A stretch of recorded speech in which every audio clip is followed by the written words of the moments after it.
Bharat Ratna doctor Bhimrao Ambedkar को कोटि कोटि नमन। ये कार्यक्रम डॉक्टर भीमराव अंबेडकर के जीवन पर आधारित है, जहां भारत की जनता के प्रति उनके योगदानों को पूरी सजगता से चित्रित और रेखांकित करने का प्रयास है। कार्यक्रम में दिखाई गई घटनाएं लब्ध पुस्तकों से ली गई हैं। इस कार्यक्रम के जरिए चैनल की ओर से एक विश्वसनीय, सजग और सकारात्मक प्रयास है कि डॉक्टर बाबा साहेब भीमराव अंबेडकर के जीवन की संघर्ष यात्रा एवं गौरव गाथा पूरे आदर के साथ घर घर पहुंचे और उनके योगदानों से सभी संपूर्णता में परिचित और आह्लादित हों।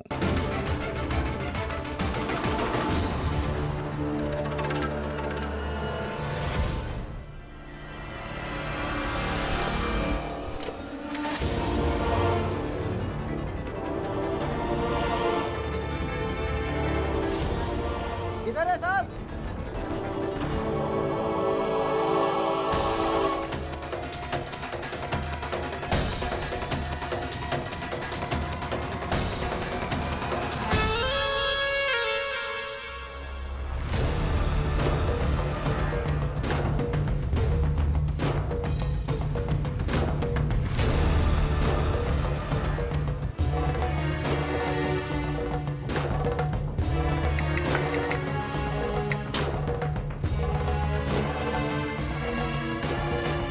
अब इसे खा के क्रांतिकारी बेहोश हो जाएंगे।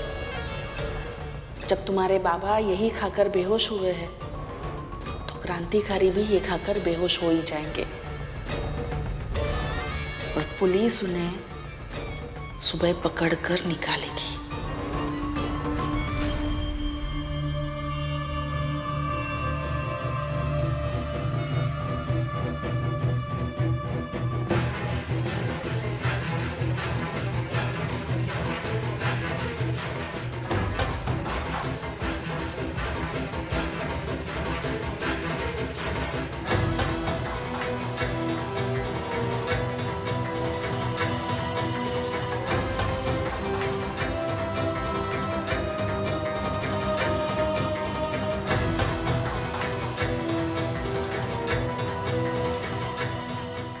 ये चलो इन्हें थाने जाओ।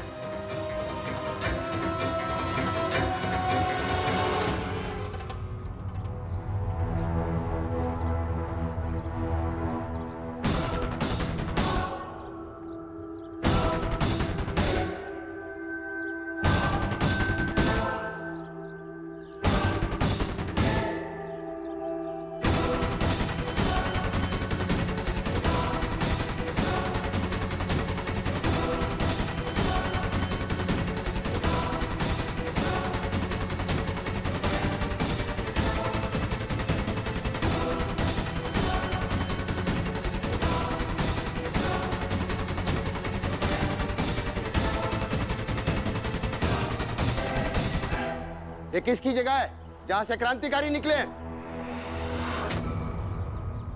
साहब भीमराव का। कौन है भीमराव? साहब ई है भीमराव। मगर साहब, भीम का इनसे कोई लेना देना हो ही नहीं सकता है। जिस ऑफिस से क्रांतिकारी निकले हैं उस ऑफिस का लेना देना तो बनता ही है, और कानून के हिसाब से जहां से क्रांतिकारी निकले हैं उस स्थान को बंद कर देते हैं, तहस नहस कर देते हैं।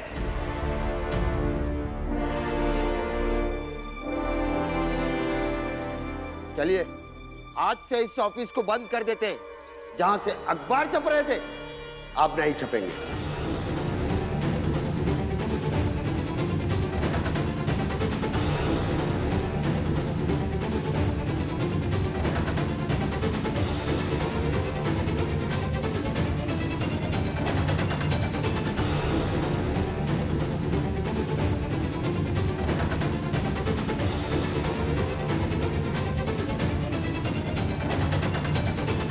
ये किया आपने?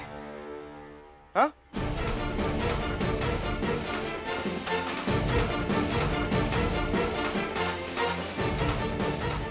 वहां जाकर क्या बात कर रहे हो भीमराव? हमसे बात करो और स्वीकार करो कि क्रांतिकारियों को जगह तुमने दी।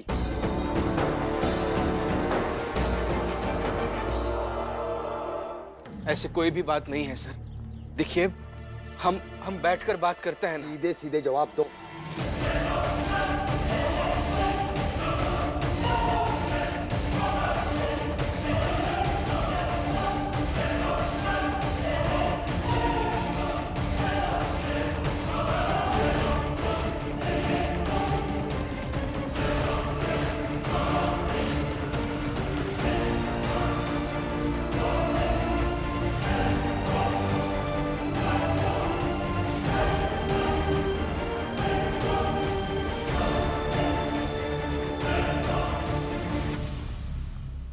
देखिए सर, सीधा सीधा जवाब यही है कि वो लोग शरण मांगने नहीं आए थे। मैंने उन्हें शरण नहीं दिया था, लेकिन अगर वो मेरे पास शरण के लिए आते भी तब भी मैं उन्हें मना नहीं करता, फिर चाहे आप जो सजा दें। फिर गोली ना मार दे तुम्हें? मार दीजिए साहब।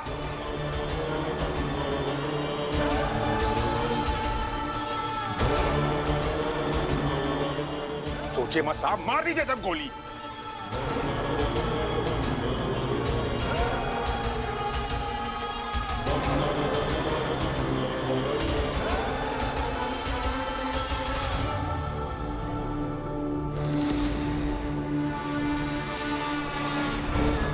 मार दो गोली, किस्सा समाप्त। स्वीकार करो।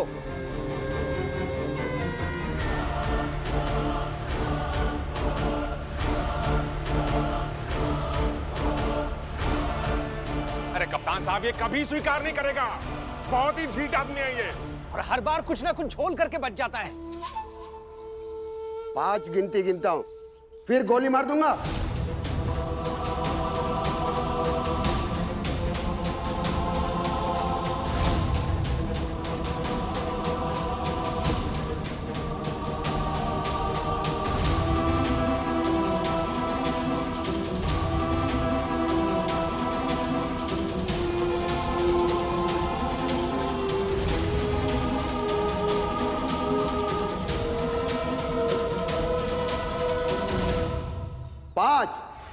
देखिए, जो सच है मैं वही कह रहा हूँ। वो लोग आश्रय मांगने नहीं आए थे मेरे पास, लेकिन अगर आते भी तब भी मैं उन्हें मना नहीं करता।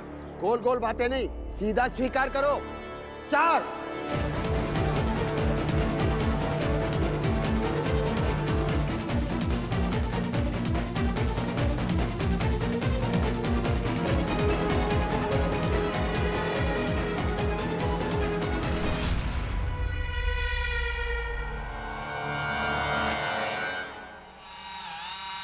मैंने जो कहा वही सच है। 3। वही सच है सर। 2।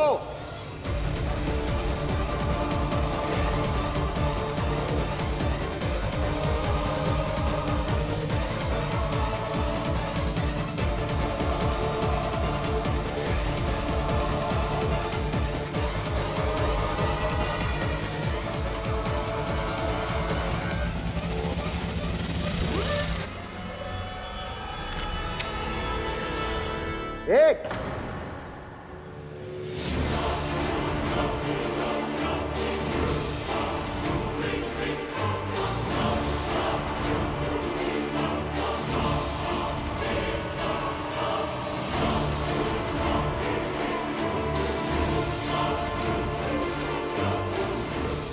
अरे चलाओ गोली।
छोड़िए मेरा हाथ। नहीं छोड़ूंगा जब तक सारी गोलियां चला नहीं लेते, नहीं छोड़ूंगा हाथ।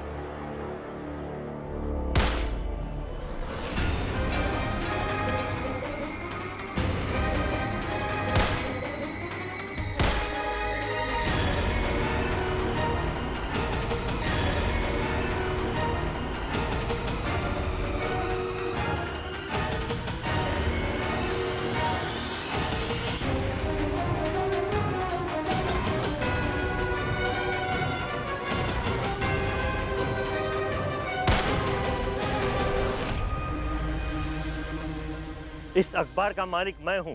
ये ऑफिस मैंने खोल के रखा है, तो आप इस नौकर से क्या पूछ रहे हो?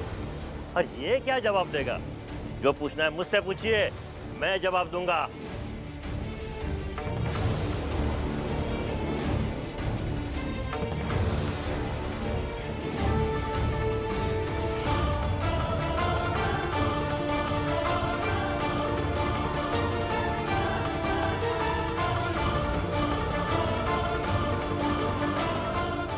सर आप ऐसे कैसे कह सकते हैं? तुम चुप रहो, तुम नौकर हो।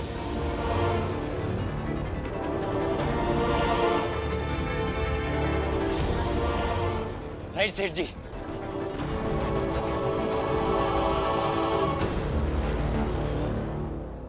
हम ऐसी मुश्किल परिस्थिति में आपका साथ नहीं छोड़ सकते।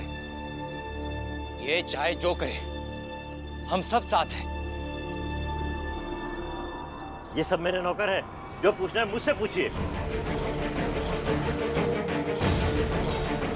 अरे कप्तान साहब, सरासर झूठ बोल रहा है ये सेठ। ये सारा किया धरा इस भीमराव का है। ये कागज देखिए, देखिए कागज, मालूम पड़ेगा कि मालिक कौन है।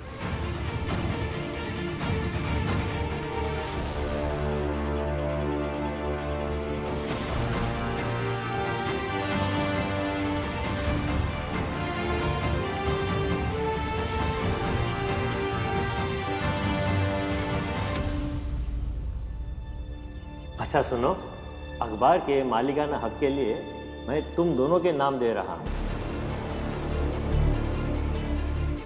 नहीं नहीं सर, आप अपना नाम दीजिए, हम दोनों सहायक रहेंगे। नहीं, तुम दोनों भी मालिक रहोगे। सेठ जी, अगर ऐसा है तो फिर हम साथ काम ही नहीं करेंगे। हाँ ठीक है, मैं अपना ही नाम मालिकाना हक पर डलवाता हूँ, मगर तुम दोनों भी मेरे लिए कभी भी मालिक की तरह ही रहोगे। देखिए, इसमें मालिक कौन है, और इतना कानून तो मैं भी पढ़ा हूँ कि किसी संस्था में कुछ पूरा होता है तो उसका जिम्मेदार कौन होता है। और यहाँ जो भी होगा मेरे साथ होगा। और मैं ये बयान देता हूँ कि यहाँ जो क्रांतिकारी छुपे थे वो कौन है, वो कहाँ से आए, कैसे आए, मुझे नहीं मालूम।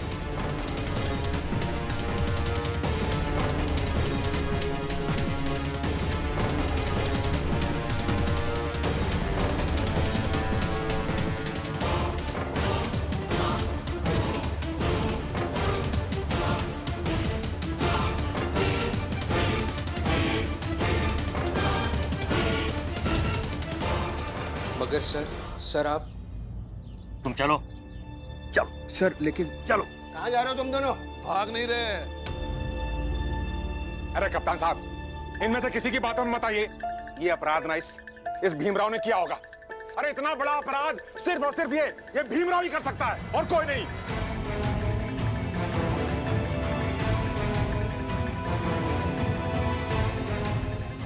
नहीं साहब, हमारे भीम भैया के खिलाफ हमेशा रहते हैं ये सब अपराधी बनाने में लगे रहते, जबकि हमारे लिए हमारे भीम भैया हमारी हिम्मत है। और हमारा भविष्य सुनहरा बनाने वाला शिल्पकार है भीमराव हमारे लिए।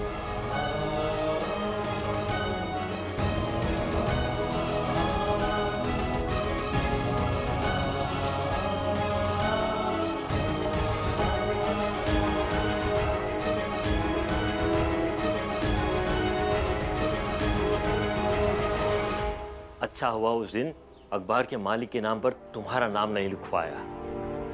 आज उसका फायदा हुआ ना।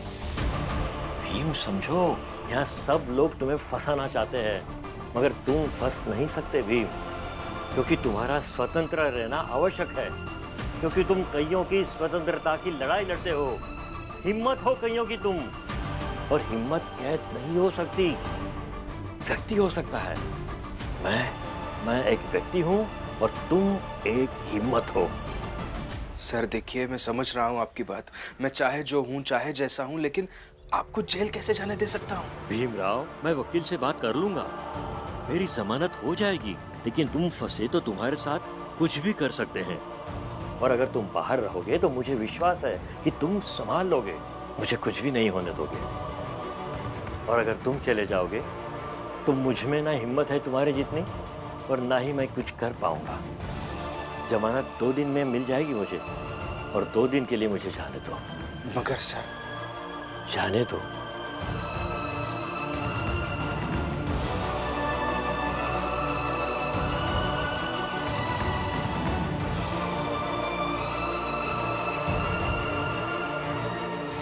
साहब जी, भीम ही गुनहगार है, ले जाइए उसे। गुनहगार तो तुम हो।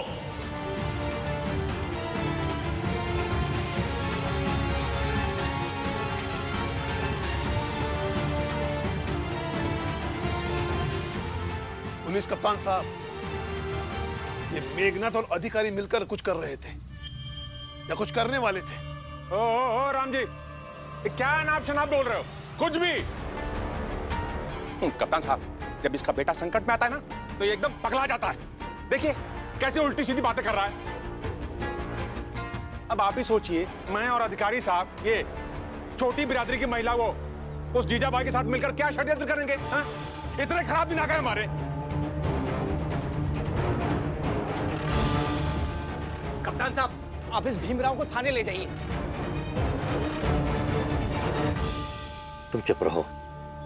चलिए, मैं चलने के लिए तैयार हूं।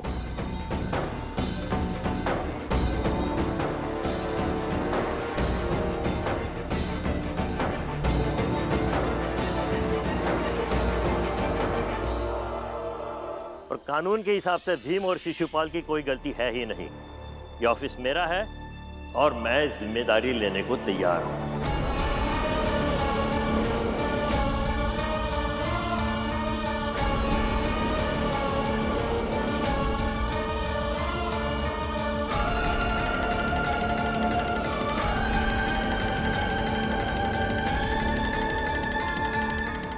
साहब, ये सेठ ना बचा रहा है इस भीमराव को।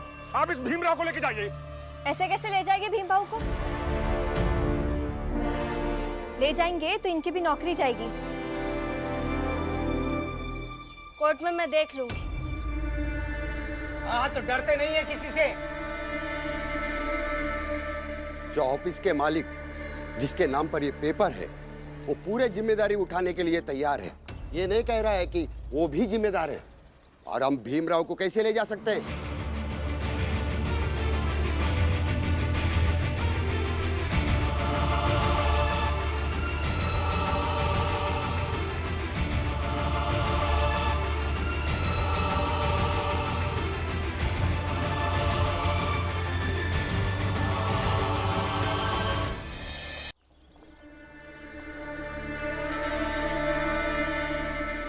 चलने से पहले और कुछ काम निपटा देते हैं। चलाइए सारे अखबार को।